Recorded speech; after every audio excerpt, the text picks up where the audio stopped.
Bienvenidos a la Noche Infinita. Antes de comenzar, cuéntanos en los comentarios desde dónde nos escuchas y qué temáticas te gustaría que exploremos en el futuro. Leemos cada mensaje con atención y siempre tomamos en cuenta sus sugerencias. Para los próximos relatos, sin nada más que decir, comencemos. Me llamo Tomás, tengo 36 años y desde hace casi 7 trabajo como recepcionista nocturno en un hotel de paso ubicado a las afueras de Guadalajara, en la carretera rumbo a Tepic. Es un lugar modesto, con 20 habitaciones, televisión, por cable, agua caliente y un pequeño restaurante que solo abre hasta las 10. La mayoría de nuestros huéspedes son viajeros, traileros o parejas que prefieren discreción. Siempre he preferido el turno de la noche. Me gusta el silencio, la poca interacción y la oportunidad de leer o revisar películas en mi celular mientras pasa la madrugada. Además, los dueños nunca se han metido conmigo. Mientras no falte al trabajo y entregue los reportes diarios, nadie me molesta. Pero hace apenas 2 semanas, algo ocurrió que todavía no he podido sacar de mi cabeza. Algo que me hizo considerar seriamente dejar el trabajo. Todo empezó un jueves. Eran cerca de las 2 de la madrugada y el hotel estaba casi lleno. Solo quedaban libres 2 habitaciones. Entró un hombre solo, alto, delgado, de unos 40 y tantos, bien vestido, pero con una actitud reservada, casi mecánica. Me pidió la habitación 114. Curioso, porque esa casi nadie la pide. Está en la esquina más alejada del edificio, junto al cuarto de servicio. Le entregué la llave y le expliqué lo de siempre. El control de la televisión está en la mesita. El agua caliente tarda un poco. Me dio las gracias sin verme a los ojos y se fue caminando despacio por el pasillo largo, arrastrando una maleta pequeña. Al día siguiente, lo vi salir temprano, como a las 8. Saludó con un movimiento de cabeza y se fue. Pensé que no volvería, como todos, pero esa misma noche regresó. Mismo proceso, mismas palabras, misma habitación. No le di mayor importancia, pero algo me incomodaba. Esa noche lo vi entrar con una mujer joven, morena, cabello largo, jeans ajustados y blusa de tirantes. Caminaba detrás de él sin decir nada. Parecía nerviosa. Cuando llegaron al mostrador, él fue quien hizo el registro. Ni siquiera la miró. Se fueron directo a la 114. Eso, en mi línea de trabajo, no es raro. Muchas parejas llegan así. Pero lo que sí fue raro fueron los golpes. No gritos, no escándalo. Golpes secos, como si alguien pateara la pared o arrastrara muebles. Los escuché poco antes de las 3. Me levanté de la silla y fui al pasillo, pero no toqué la puerta. Solo me quedé un momento escuchando. Luego se hizo silencio. A la mañana siguiente, el hombre salió solo. No vi a la mujer. La tercera noche volvió con otra chica, distinta. Esta era más bajita, con falda y una blusa de colores. También callada, también nerviosa. No sé por qué, pero sentí algo raro en el ambiente, como si el aire se hiciera más espeso cuando él estaba cerca. Me fijé que, al caminar, las mujeres siempre iban un paso detrás de él, siempre mirando al suelo. Y otra vez, los ruidos, esta vez más intensos, como si algo pesado cayera al piso. Escuché un quejido, pero se apagó rápido. Y otra vez, al amanecer, el tipo se fue solo. Ahí fue cuando ya no me sentí tranquilo. No soy policía, no soy héroe, pero después de 7 años trabajando en este lugar, sé cuando algo no cuadra. La cuarta noche regresó y yo ya tenía preparada una excusa para entrar. Me llevé unas sábanas, fingiendo que había habido una confusión con el cuarto, y esperé a que se registrara. Esta vez la mujer que lo acompañaba tenía el brazo vendado. Cuando entraron, esperé unos minutos y me dirigí al cuarto. Toqué suavemente.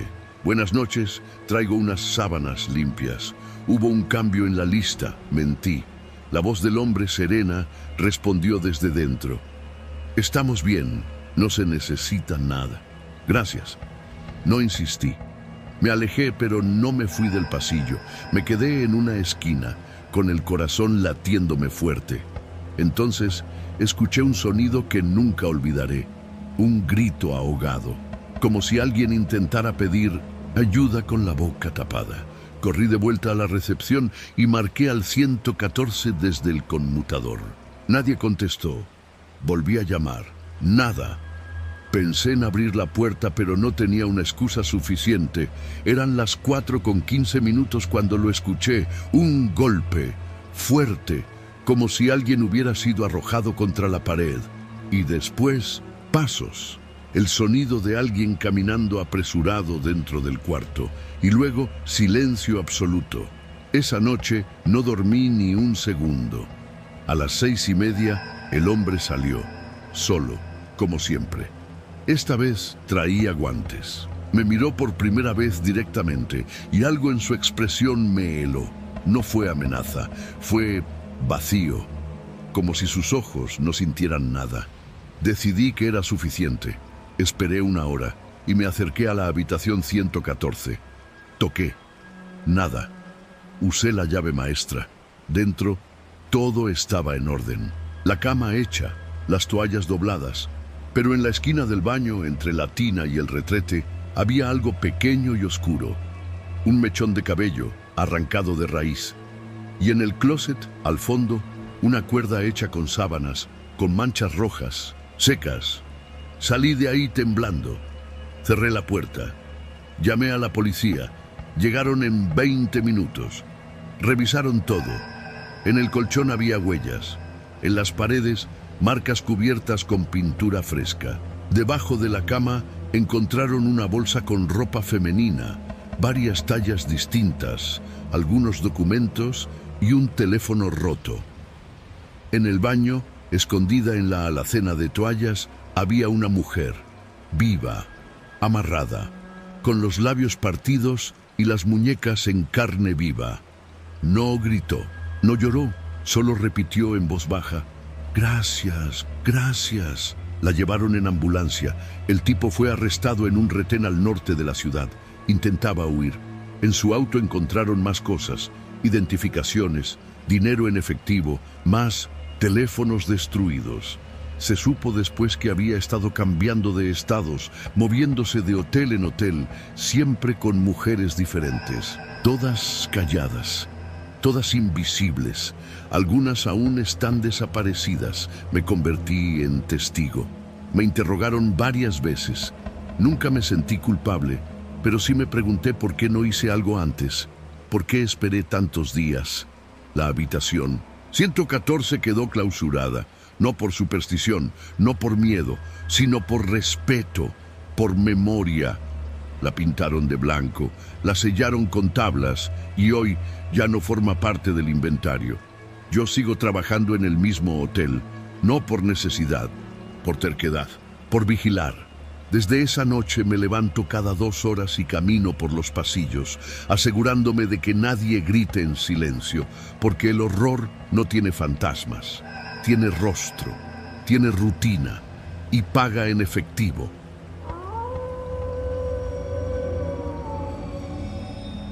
No era la primera vez que trabajaba en la madrugada, pero sí la primera desde que me convertí en mamá. Tenía apenas 26 años, una hija de 4 y un esposo que, aunque apoyaba como podía, ya no encontraba empleo desde que cerraron la planta donde laboraba. Así que tomé el turno nocturno en el Hospital General de Tlalnepantla. Enfermera desde hace 6 años, ya sabía cómo era el ambiente cuando las luces se apagaban en los pasillos y todo se volvía susurros, zumbidos de máquinas y de vez en cuando algún grito desgarrador desde urgencias. Esa noche de miércoles el aire en los pasillos olía a cloro, metal oxidado y sopa instantánea. Había menos pacientes de lo habitual. En mi pabellón solo quedaba un hombre dormido en el fondo, con una fractura en la pierna y otro con sonda que dormía a ratos. quejándose bajito como si hablara con alguien en sueños. Eran las 2:20 cuando decidí recorrer el ala vieja. Es un pasillo que antes conectaba con el área psiquiátrica, pero desde hace más de un año está cerrado por remodelaciones. En realidad, nadie la toca desde que una paciente se ahorcó con una sábana allí. Claudia se llamaba. A mí me tocó bañarla cuando recién ingresó, flaca como un alambre y con los ojos abiertos de par en par, como si todo el tiempo estuviera viendo algo que nosotros no. Dicen que mató a sus hijos. 3. Que les dio veneno mezclado con leche. Los doctores no hablaban mucho del tema, pero entre el personal corría el rumor de que los niños ya estaban muertos desde días antes y ella los seguía cargando, hablándoles como si siguieran vivos. Cuando la encontraron, tenía a uno en 1900 brazos, tieso, envuelto en una cobija manchada de sangre vieja. Desde entonces, ese pasillo quedó como muerto. Nadie pasaba por ahí. Las lámparas parpadeaban y el cableado estaba suelto. Pero esa noche, cuando me acercaba para dejar un monitor portátil en bodega, escuché la voz. Era una voz de niño, dulce, tenue, como si viniera del final del pasillo. «Mamá», dijo. Me detuve. Al principio pensé que era uno de los pacientes, pero no tenía sentido. No había niños hospitalizados esa noche, y mucho menos en esa ala cerrada. «¿Hola?», pregunté, avanzando un par de pasos. «¿Quién está ahí?». «Nada». Silencio. Solo el eco del goteo de una llave mal cerrada y el zumbido del fluorescente. «Mamá, ven», se me encogió el estómago. La voz venía de un cuarto con la puerta entreabierta. La placa de metal colgaba torcida. Cuarto de 7. Ese cuarto tenía la luz fundida desde hace semanas. Lo sé porque yo misma reporté la lámpara rota. Entré con cuidado, empujando la puerta con el dorso de la mano. Dentro, la oscuridad era espesa. Apenas se colaban destellos de luz desde el pasillo. Alcancé a ver algo moviéndose en el rincón, un bulto agachado junto a una camilla. Entonces todo ocurrió rápido. Una figura se levantó de golpe. La vi. Era una mujer. Tenía el cabello desaliñado, la bata abierta por detrás, y en la mano sostenía algo brillante, una tijera quirúrgica. Se quedó paralizada al verme, como si yo también fuera parte de sus delirios. «No grites», me dijo con voz rasposa. «Solo necesito salir de aquí». Era Claudia. La reconocí en el instante en que levantó la cara. Sus ojos eran los mismos de aquel ingreso, hundidos, inquietos, como de animal que ya solo responde con instinto. «Claudia, no hagas nada estúpido», le dije, bajando la voz lo más que pude. Mis piernas querían correr, pero mi instinto me gritaba que no la provocara. «No vine por ti», dijo. «Solo quiero encontrar a mis hijos».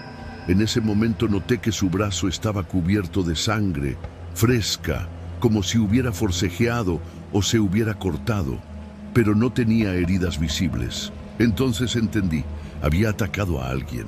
«¿Dónde están?», le pregunté, no por curiosidad, sino por desesperación. «Ellos me hablan, me dicen que no me olvide, que no los deje aquí. Ellos están en las paredes, en los muros del hospital». Claudia no hablaba con coherencia. Dio un paso hacia mí, levantando la tijera, no para atacarme, sino como quien defiende algo que no piensa soltar. Retrocedí despacio. «Voy a ayudarte, pero necesito que bajes eso. Mira, no estoy armada. Solo soy enfermera, sí, como antes. ¿Recuerdas? Yo te di la primera pastilla para dormir». Algo en mi voz la calmó. Bajó un poco la tijera. La sujetaba floja, como si ya no recordara por qué la llevaba. «Se llevaron a los niños», murmuró. «Se los llevaron los doctores». Aproveché su distracción para acercarme despacio, sin brusquedad, sin mirarla directo. Estaba a 1 metro de ella cuando desde el pasillo se escucharon pasos, rápidos, firmes. Grité: «¡Aquí está! ¡Claudia está aquí!». Claudia reaccionó como una fiera, gritó, se giró y corrió hacia el fondo del cuarto chocando con la camilla. Trató de abrir una puerta lateral, pero estaba cerrada con llave. Se acorraló. En ese instante, 2 camilleros y un médico de guardia entraron a la fuerza. Entre los 3 lograron someterla. Luchó, gritó, mordió. Me quedé pegada contra la pared, temblando.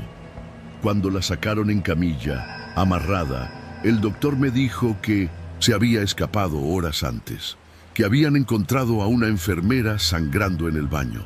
Claudia la apuñaló para robarle el uniforme. Había estado deambulando por el hospital al menos 40 minutos. La enfermera sobrevivió. 3 puntos en el abdomen. Afortunada. Esa noche no pude volver a trabajar. Me fui a casa con la sensación de que la voz del niño aún resonaba dentro de mí. Claudia no estaba loca del todo. Esa voz, yo también la escuché. No pude explicarlo. El hospital reforzó la seguridad. El ala cerrada quedó completamente clausurada. Cemento en las puertas. Cámaras nuevas. Pasaron semanas antes de que pudiera hablar de eso, sin sentir que las palabras me rasguñaban la garganta. A veces sueño con ella, con Claudia, y en mis sueños nunca sostiene una tijera. Sostiene a un niño, uno con los ojos cerrados, que dice «mamá», mientras todo se llena de silencio.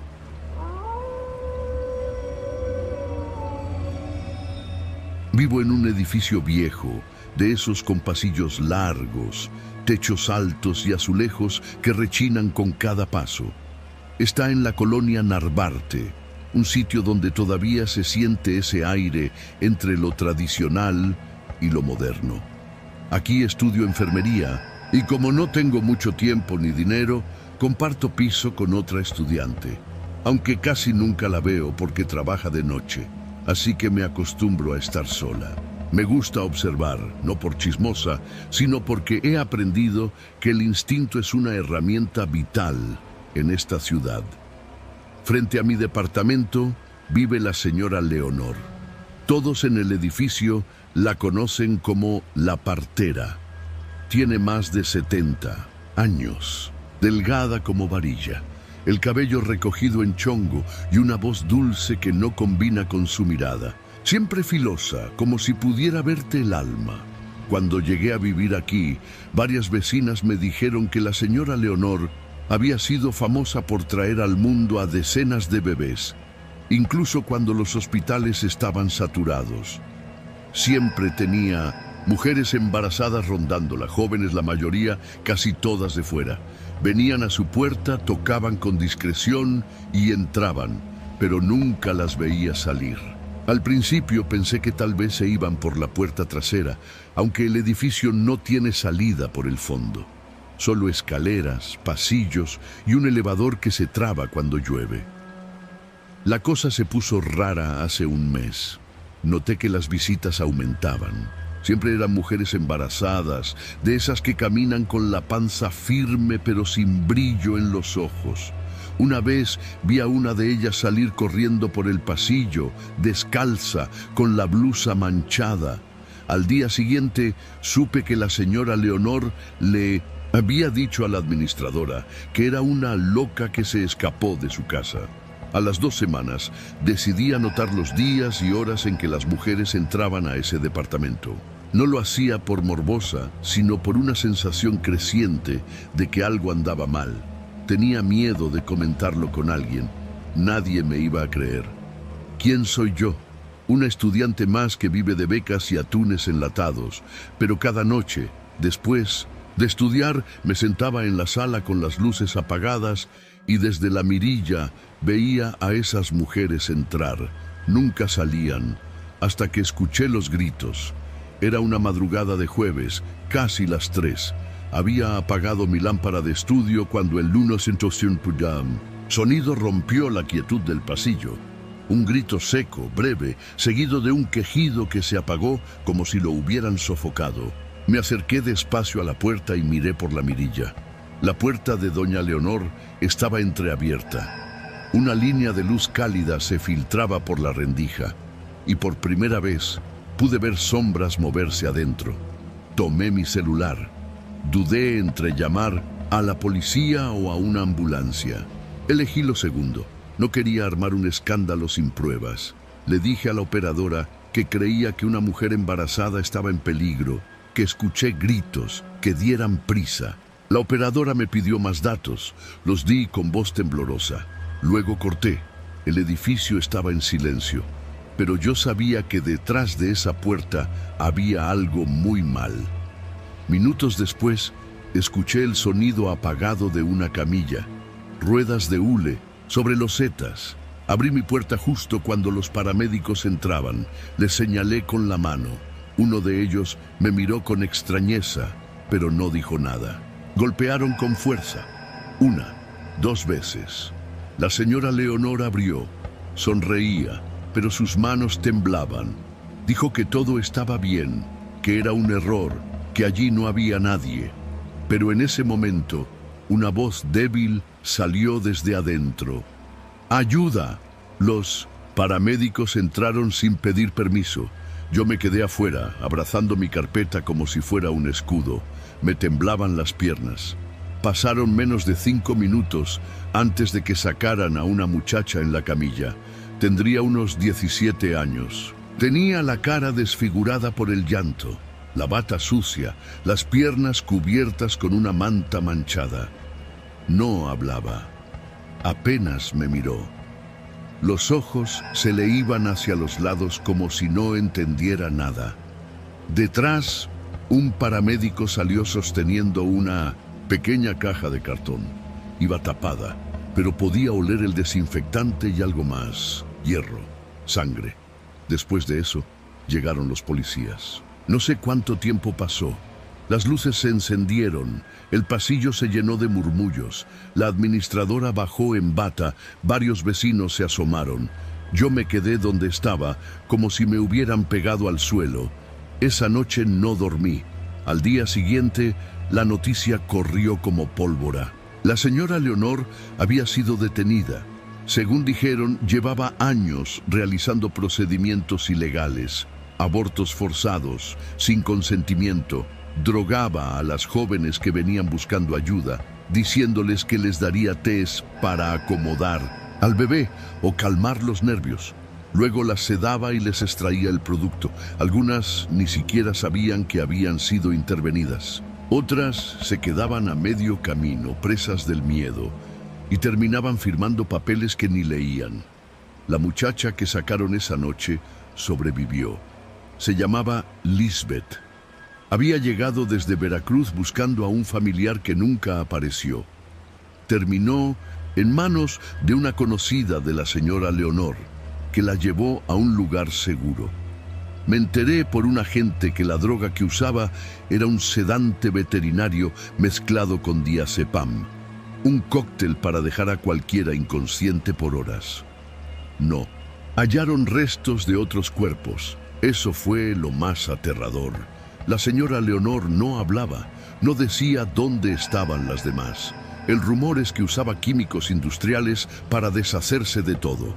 Otro decía que había alguien más involucrado, un doctor retirado que la ayudaba, pero nunca lo encontraron. El edificio se vació. Muchos vecinos se fueron. Yo también estuve a punto, pero me quedé. No sé por qué. Tal vez por Lisbeth. A veces hablamos por teléfono. Está en un albergue, recibe terapia. Me agradece siempre, pero yo no me siento una heroína. Sigo recordando los gritos, los ojos de la señora Leonor, su voz dulce que escondía tanta podredumbre. Ahora duermo con la puerta con doble cerrojo. Y cuando escucho pasos en el pasillo, me levanto y vuelvo a mirar por la mirilla. No lo puedo evitar.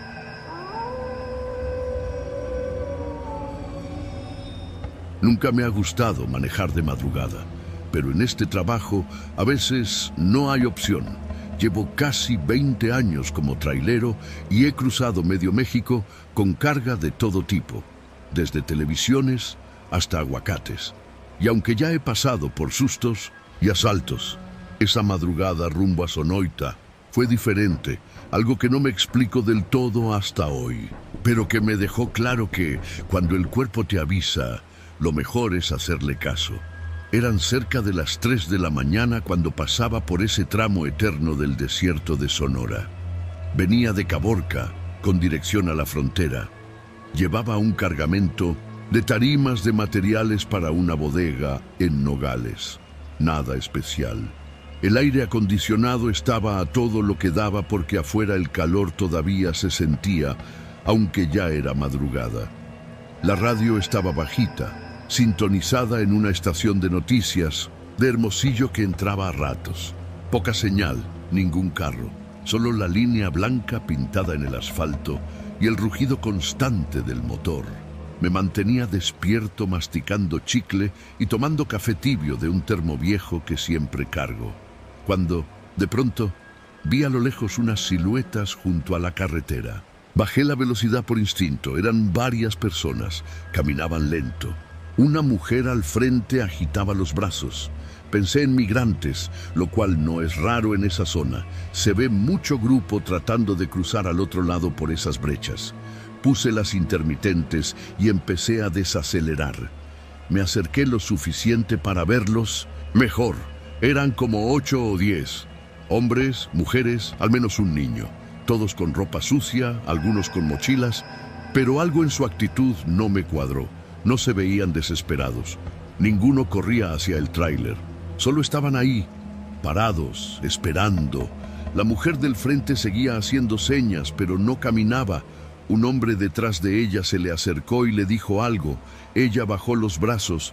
Entonces me miraron, todos, al mismo tiempo. No exagero, no fue como cuando un grupo gira la cabeza a diferentes ritmos. Fue como si hubieran ensayado el movimiento, sin hablar, sin moverse, solo sus ojos fijos, inquietantemente tranquilos. Me dio un vuelco el estómago. Había algo raro, algo fuera de lugar, que no podía explicar, como si esa calma no fuera normal. No había prisa en ellos, no había miedo, ni siquiera esperanza, solo presencia. No frené del todo, y aunque una parte de mí quería bajar, otra, más fuerte, me gritaba que no lo hiciera. Había escuchado historias, trampas, grupos que usan mujeres o niños para hacer parar al conductor y asaltarlo. O peor, pero esto no parecía eso, parecía otra cosa. Pasé junto a ellos despacio. La mujer alzó una mano, como quien se despide. Vi que uno de los hombres traía algo largo envuelto en una sábana, y otro llevaba colgando una cuerda en la cintura. Ninguno parecía sediento, agotado o perdido. Y eso me terminó de convencer. Apreté el acelerador. Los dejé atrás. No revisé el retrovisor. Algo me decía que si lo hacía, podría arrepentirme. Ya a unos 5 kilómetros de ahí, marqué desde la radio del tráiler al número de emergencias. Reporté que había un grupo de personas sobre la carretera entre los kilómetros 73 y 75, más o menos. Les di la descripción. Dije que parecía un grupo de migrantes y que podrían necesitar asistencia. La operadora tomó nota y agradeció el reporte. Me preguntó si alguien parecía herido. Le dije que no. Me ofreció quedarme cerca hasta que llegara alguna patrulla, pero le dije que no era seguro y colgué. Dormí mal esa noche en el paradero de Santa Ana. Me desperté varias veces sin razón. No soñé, pero tenía esa sensación de alerta en el cuerpo, como si todavía no estuviera a salvo. Pasaron 3 días antes de que volviera a escuchar algo sobre eso. Estaba desayunando en un restaurancito de Nogales, el lugar donde paran muchos choferes antes de regresar a la base. Unos federales llegaron a tomar café y uno de ellos empezó a contar lo que habían hallado en la madrugada del día anterior en ese tramo de carretera. No hablaba muy fuerte, pero lo suficiente para que escucháramos los que estábamos en las mesas cerca. Habían hecho una redada.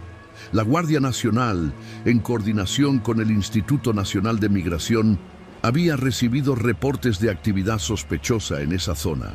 Uno de esos reportes había llegado de un trailero que prefirió no detenerse. Me imaginé que hablaba de mí. Encontraron una casa abandonada a un par de kilómetros de donde yo los vi. Dicen que parecía una construcción antigua de adobe, sin huertas, con restos de basura reciente. Ahí, según los informes, hallaron evidencia de ejecuciones. Restos óseos, marcas en la tierra, ataduras, huellas de vehículos, incluso ropa enterrada. El oficial lo dijo sin mucho rodeo. Era un sitio de ejecución, clandestino, probablemente usado por grupos criminales para desaparecer a migrantes o a rivales. Me quedé sin mover el tenedor. Dijeron que los cuerpos no eran recientes. Algunos llevaban semanas, tal vez meses, pero también encontraron indicios de que había actividad reciente. Restos de fogatas, latas abiertas, cuerdas nuevas. Pensé en la mujer que levantó la mano, en el hombre con la cuerda, en cómo todos me miraron. No sé si fueron ellos quienes estaban detrás de esas muertes o si eran víctimas escapando de ese mismo lugar. No lo sé, pero algo dentro de mí me dice que si me hubiera detenido no estaría aquí contándolo. Terminé mi desayuno en silencio. Pagué y salí al estacionamiento. Antes de subir al tráiler, me detuve un momento a mirar el cielo, despejado, azul como cualquier otro día. Pero yo ya no era el mismo. Desde entonces, nunca más he dudado de lo que me dice el cuerpo. Si algo no se siente bien, no lo es. No hay lógica ni explicación que valga, porque en ese kilómetro de nadie, en medio de la nada, lo único que me salvó fue el instinto. Y no pienso volver a traicionarlo.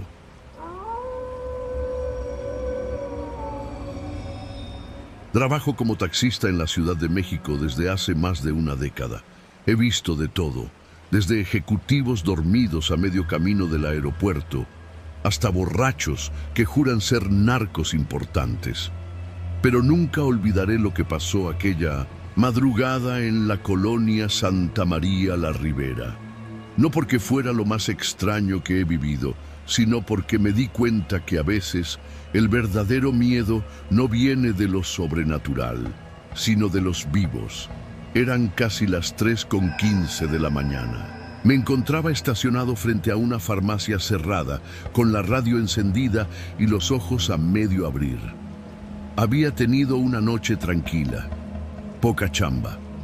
Justo cuando estaba por encender el cigarro que siempre me guardo para el regreso, sonó la alerta en la AP. Pasajera solicita viaje inmediato, zona cercana. Acepté sin pensarlo. Era el tipo de trayectos que pagaban bien a esas horas. A los pocos minutos la vi salir de una tienda de conveniencia. Llevaba puesto un suéter viejo, de esos gruesos que parecen sacados de un tianguis de segunda, y cargaba una mochila color vino. Se subió al asiento trasero sin saludar. «Es usted Luis, ¿verdad?», me preguntó con una voz seca pero educada. «Sí, joven. Buenas madrugadas». «Buenas. ¿Podemos hacer una parada antes de ir al destino?». Miré por el retrovisor. Tenía el rostro pálido pero los ojos atentos. «Depende a dónde», le respondí con cautela. «Es una casa, está aquí cerca. Solo voy a recoger algo. Es rápido». Dudé un momento, pero la colonia no era peligrosa, al menos no más que otras. «Está bien», dije, y empezó a darme las indicaciones. Me llevó por calles cada vez más estrechas, entre casas viejas de fachada, agrietada y cables colgantes que cruzaban el cielo como telarañas. Finalmente llegamos a una privada sin nombre. La entrada estaba bloqueada por un portón viejo de herrería oxidada, con un candado abierto colgando de uno de los barrotes. «Ahí es», dijo ella, señalando una casa al fondo.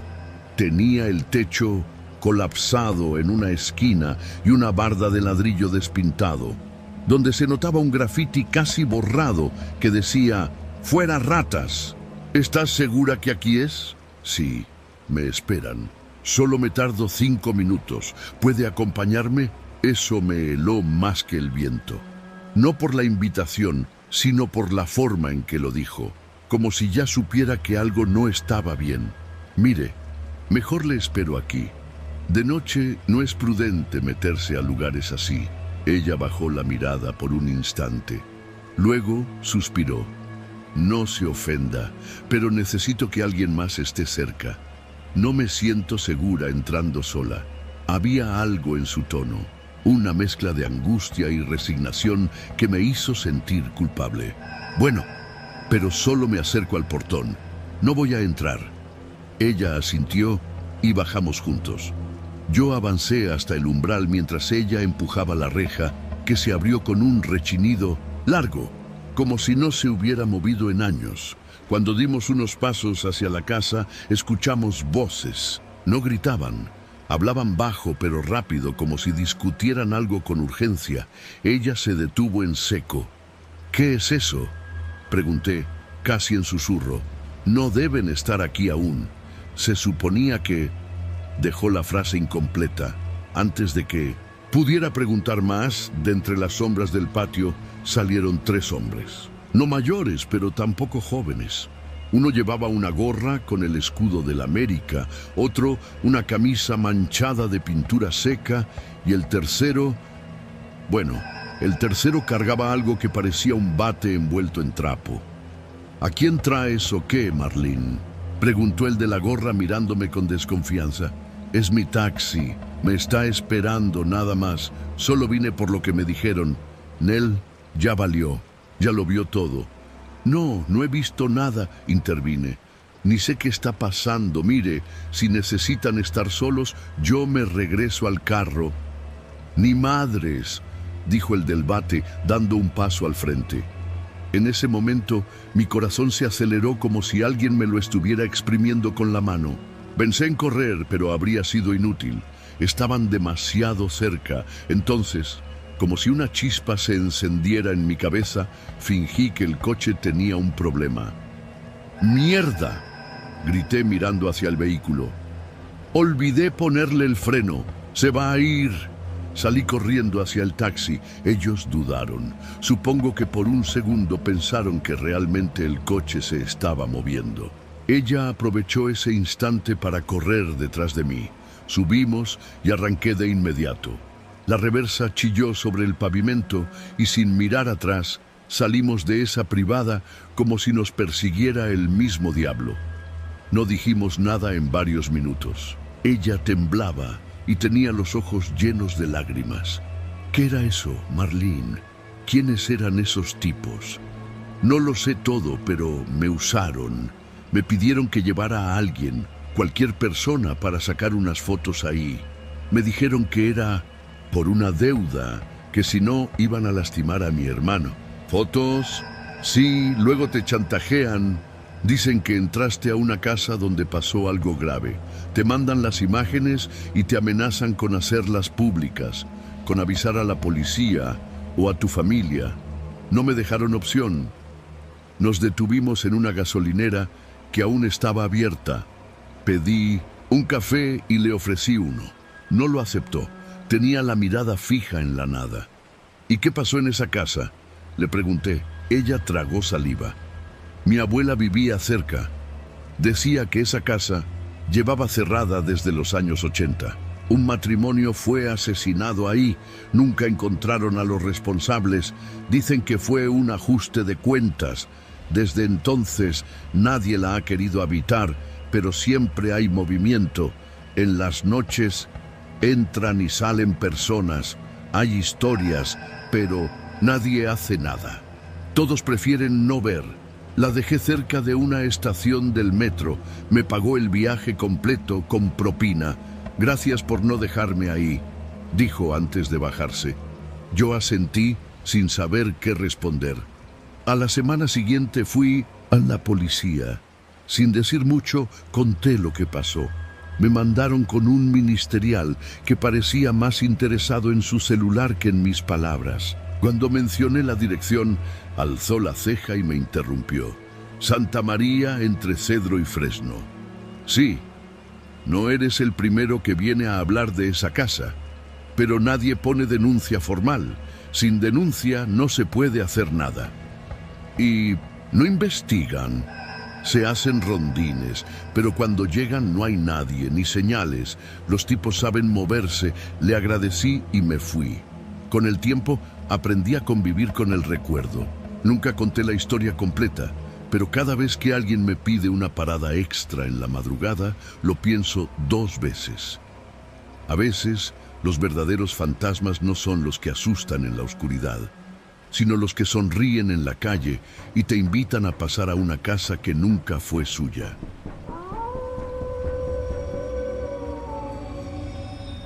Trabajo como repartidora desde hace casi 3 años. Empecé por necesidad, como muchos. Entre los gastos, el desempleo de mi papá y la enfermedad de mi abuela, no me quedó de otra. Nunca pensé que terminaría tan acostumbrada a la ciudad de madrugada. A veces incluso me siento más segura de noche que de día. Eso pensaba, hasta esa entrega. Eran casi las 3 de la mañana. Me encontraba en la colonia Juárez, justo a unas cuadras de la glorieta de Insurgentes. Esa zona es rara a esa hora. Hay partes llenas de ruido y antros todavía abiertos, y otras donde de pronto todo parece muerto, como si uno caminara por un escenario vacío. La notificación llegó con un sonido tenue. Era un pedido de hamburguesas de un restaurante gourmet que apenas si conocía, pero que tenía buena propina casi siempre. Dirección: edificio Mirabal 43, entre Liverpool y Florencia. Piso 7, un lugar viejo, de los que tienen elevadores con rejas de hierro y buzones empotrados en la pared. Esos que te hacen sentir que entraste en otra época. Llegué en bicicleta, como siempre. El aire estaba frío y el cielo opaco. Lo primero que noté al llegar fue que la fachada estaba bien cuidada, pero todo tenía ese aire de edificio detenido en el tiempo. Mármol opaco en la entrada, una lámpara de techo polvorienta y una recepcionista dormida en un escritorio de madera. El elevador funcionaba, pero al ver la placa oxidada que decía capacidad máxima, 2 personas o 150 kilos, preferí subir por las escaleras. Mal presagio, dirían algunos. Subí los peldaños con cuidado, aún con el casco puesto, la mochila térmica en la espalda y el sudor frío empezando a bajarme por el cuello. En el 7º piso, la puerta estaba entreabierta. Toqué y una voz me respondió de inmediato, firme, educada. «Adelante, puedes dejarlo en la mesa del recibidor, por favor». Me asomé con cautela. Era un departamento amplio, silencioso. Olía a madera vieja y algo más, algo dulce, empalagoso, como leche derramada. Entré solo unos pasos, los necesarios para alcanzar la mesa. Dejé la bolsa sin ver mucho a mi alrededor, aunque no pude evitar notar que la luz era tenue, como si todas las lámparas tuvieran bombillas de bajo voltaje. Apenas giré para salir, lo vi. Un hombre alto, delgado, con un suéter de lana fino y un pantalón de pinzas. Pelo gris, bien peinado, cara afilada y una sonrisa apenas insinuada. Educado, muy educado. El tipo de persona que parece no levantar nunca la voz. ¿Podrías esperar un momento?, dijo. Quiero darte propina en efectivo. Claro, respondí, aunque algo en su mirada me incomodaba. Se metió por un pasillo angosto mientras yo me quedé de pie junto a la mesa. Fue entonces cuando vi algo extraño en una silla del comedor, una manta doblada con patrones de ositos y al lado un par de biberones usados. Pensé que tal vez tenía un nieto o que vivía con alguien. No le di demasiada importancia. Pasaron varios minutos. El hombre no regresaba. Me asomé apenas al pasillo para preguntar, pero lo que vi en el suelo me hizo retroceder en seco. Una bolsa negra, abierta, de la que sobresalía ropa diminuta, manchada con algo que parecía sangre seca. Mucha ropa, toda de bebé. La lógica me decía que me fuera de inmediato, pero mi cuerpo no reaccionaba. Mi garganta estaba seca. Di un paso hacia atrás, intentando no hacer ruido, cuando escuché su voz, mucho más cerca de lo que esperaba. ¿Sabes? No muchos se toman el tiempo de subir por las escaleras. Es algo admirable. Estaba justo detrás de mí. No supe cuánto tiempo llevaba ahí.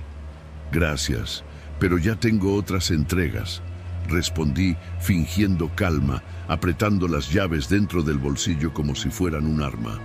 ¿Te puedo hacer una pregunta?, dijo, acercándose aún más. No esperé. Corrí hacia la puerta sin mirar atrás. La abrí de un jalón.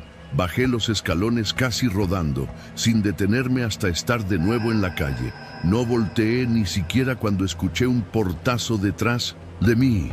Ya en la bicicleta pedaleé como si me persiguieran. Solo cuando llegué al Oxxo de la esquina me atreví a mirar el celular. La notificación de entrega había sido cerrada, pero con una calificación y un mensaje, 5 estrellas. Y el comentario: gracias por llegar hasta el final. Ese mensaje me sacó más de onda que todo lo demás. Lo reporté de inmediato a la plataforma. Describí lo que había visto, lo que había pasado. Me respondieron con el protocolo típico: gracias por tu reporte, revisaremos la cuenta. Nada más. Intenté dormir al día siguiente, pero algo me molestaba. Esa dirección, ese nombre, Miravalle 43. Decidí buscarlo en internet, por impulso, por necesidad, y lo encontré. El edificio había sido noticia en 1994, cuando un exmédico pediatra, Manuel E., fue arrestado tras encontrarse evidencia de múltiples muertes de recién nacidos en su consultorio clandestino. El escándalo fue mayúsculo. Fue sentenciado, pero murió en prisión pocos años después. El caso cayó en el olvido, pero lo espeluznante vino después. En los comentarios de un foro local, decían que nadie había podido vivir en ese departamento desde entonces, que lo dejaban tras pocas semanas, que a veces se oían llantos de bebé en el 7º piso. Llamé a la policía, volví a reportar todo, insistí. Me hicieron dar una declaración más formal esta vez. Me citaron días después. Para entonces, la noticia ya estaba en redes sociales. Un hombre había sido detenido en ese mismo departamento, acusado de secuestro y posesión de restos humanos. No dijeron su nombre, no dijeron si era un imitador, un pariente del doctor original o alguien más, solo que había evidencia clara de su implicación en la desaparición de recién nacidos del Hospital General desde hace décadas. La parte más extraña de todo fue que, según las autoridades, el hombre nunca abandonó el edificio en todos esos años. Vivía de forma discreta, cobraba pensión antigua, recibía paquetes, comida, nunca hablaba con nadie, pero siempre estaba ahí. No sé si sobreviví por instinto, suerte, o porque algo en mí le pareció aburrido. No lo sé. Solo sé que desde entonces nunca más entré a un edificio sin que alguien más estuviera en la puerta. Y que cada vez que subo unas escaleras viejas, siento que alguien podría estar ahí, justo detrás de mí, elogiando mi decisión de no usar el elevador.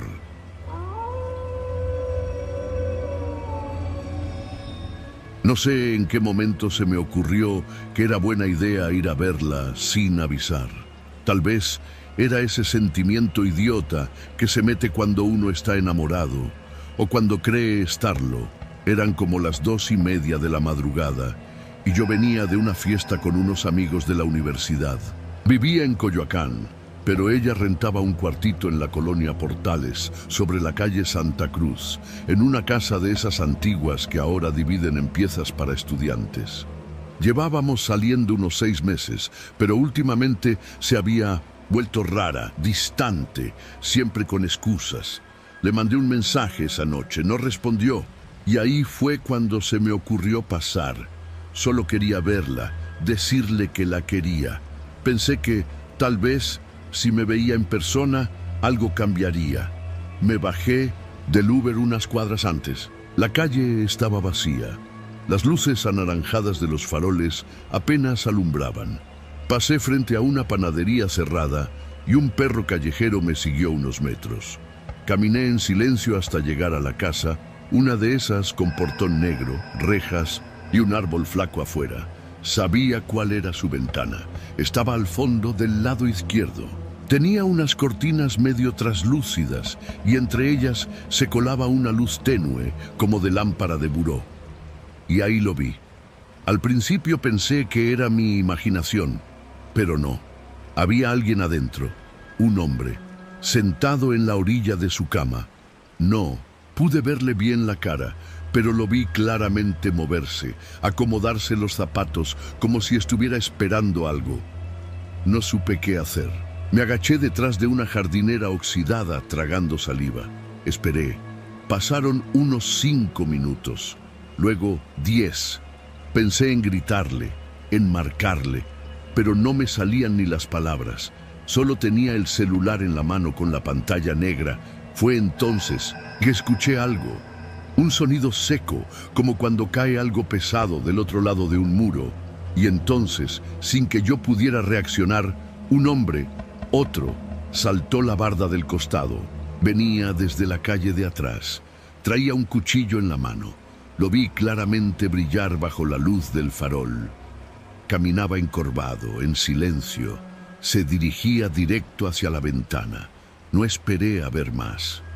Corrí como nunca en mi vida. Crucé la calle.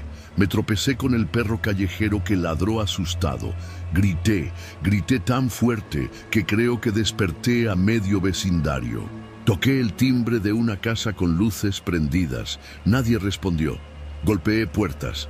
A los pocos minutos, alguien gritó desde una ventana. ¿Qué pasa? ¡Ayuda!, grité. Hay alguien con un cuchillo en la casa de al lado. Escuché una voz que dijo que ya estaban llamando a la policía. Me quedé en la banqueta temblando, sudando frío, con el celular por fin marcando al número de emergencias. Me preguntaron mi ubicación. Tartamudeé, pero les di la dirección. No tardaron más de 15 minutos. Para mí fueron horas. Cuando llegaron, les señalé la casa. Los policías entraron. No escuché gritos, solo los pasos apresurados de botas entrando y saliendo. Uno de ellos me hizo preguntas. Le dije todo, que había venido a ver a mi novia, que vi a un tipo en la ventana, que luego otro hombre saltó con un cuchillo. ¿Tu novia vive aquí?, me preguntó un agente con cara de no entender nada. Sí, bueno, rentaba un cuarto, allá al fondo. El policía se miró con otro y bajó la voz. ¿La viste entrar hoy? No sé. No me contesta desde hace rato. Por eso vine. Me pidió quedarme.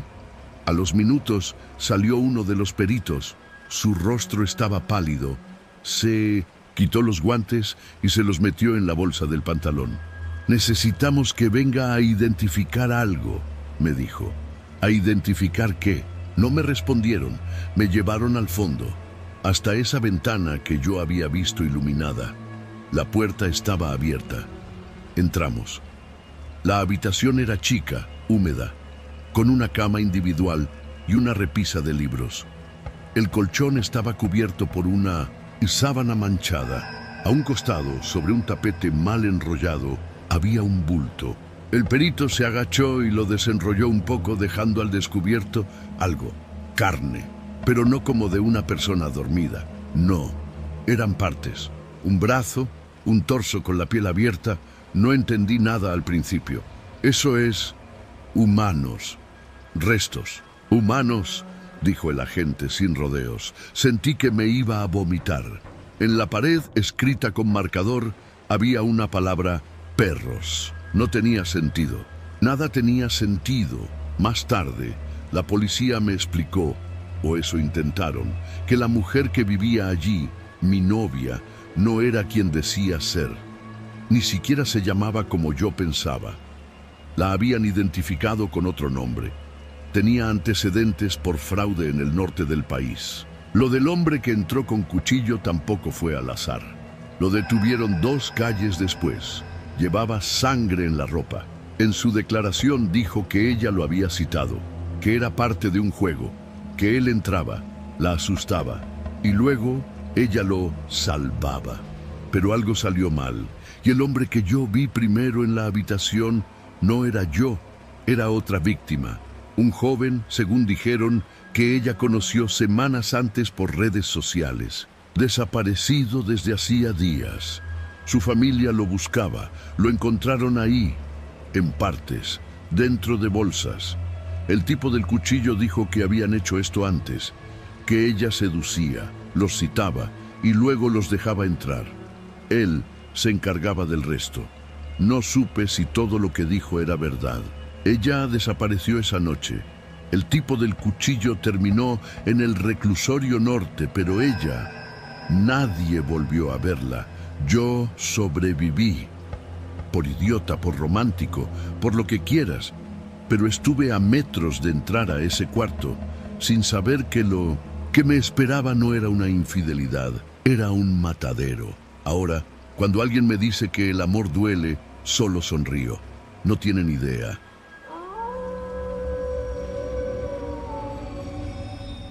Siempre me ha gustado andar en bicicleta de noche, no por deporte ni por necesidad, es más como una terapia. Cuando no puedo dormir, cuando la ansiedad me rebota en las sienes, salgo a rodar.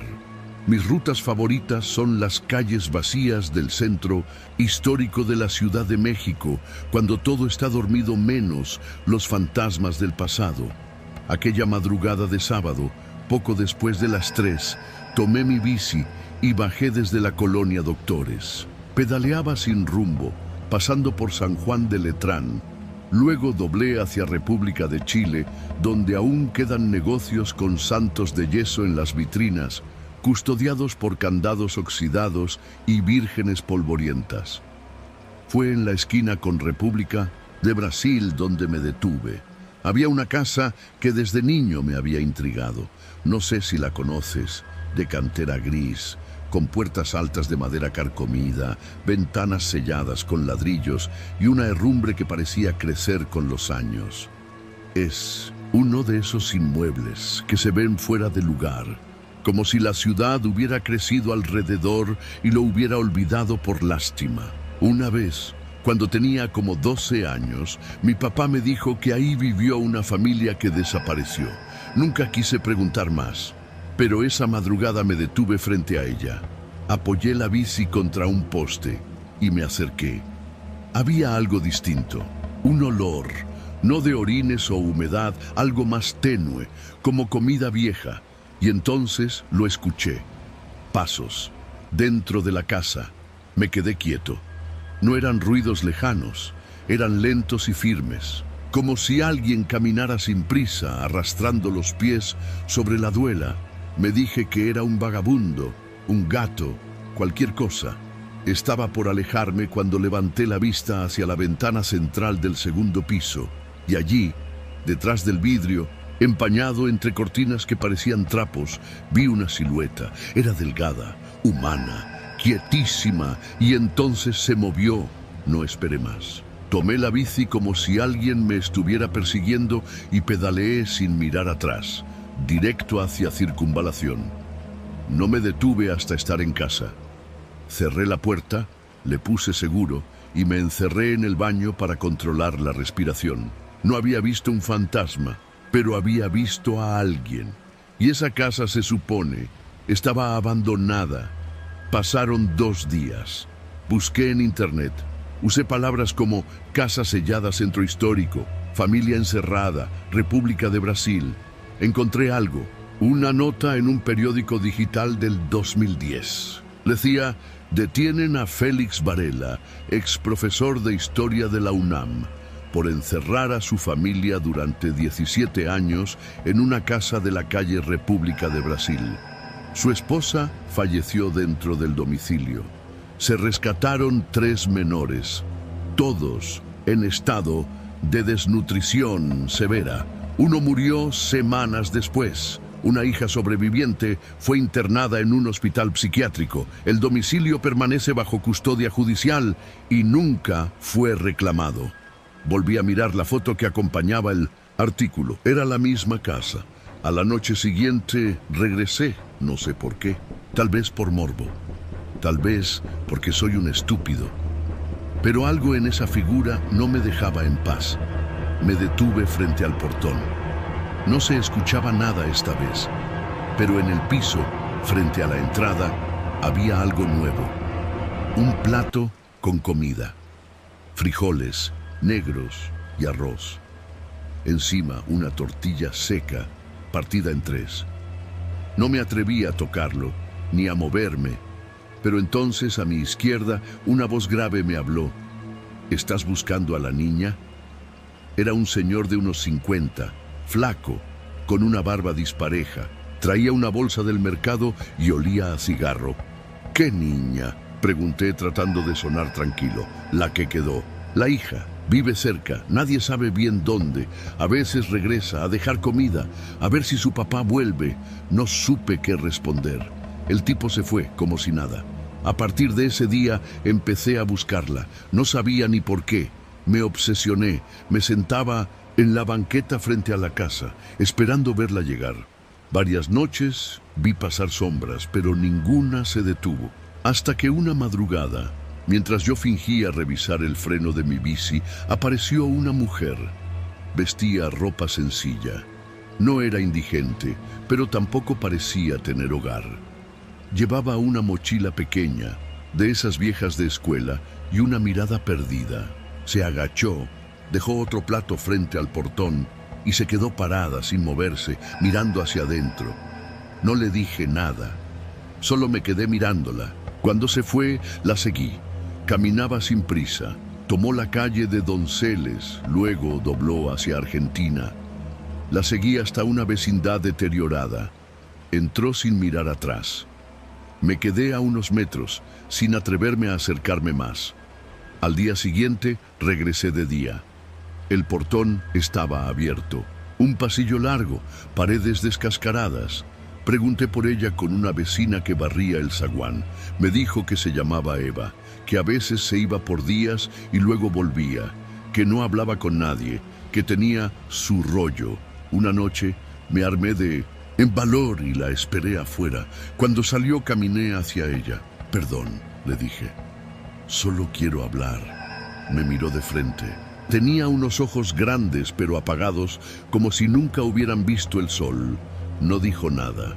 Vi lo que haces. Con la comida. Yo vi a alguien en la casa. Una silueta.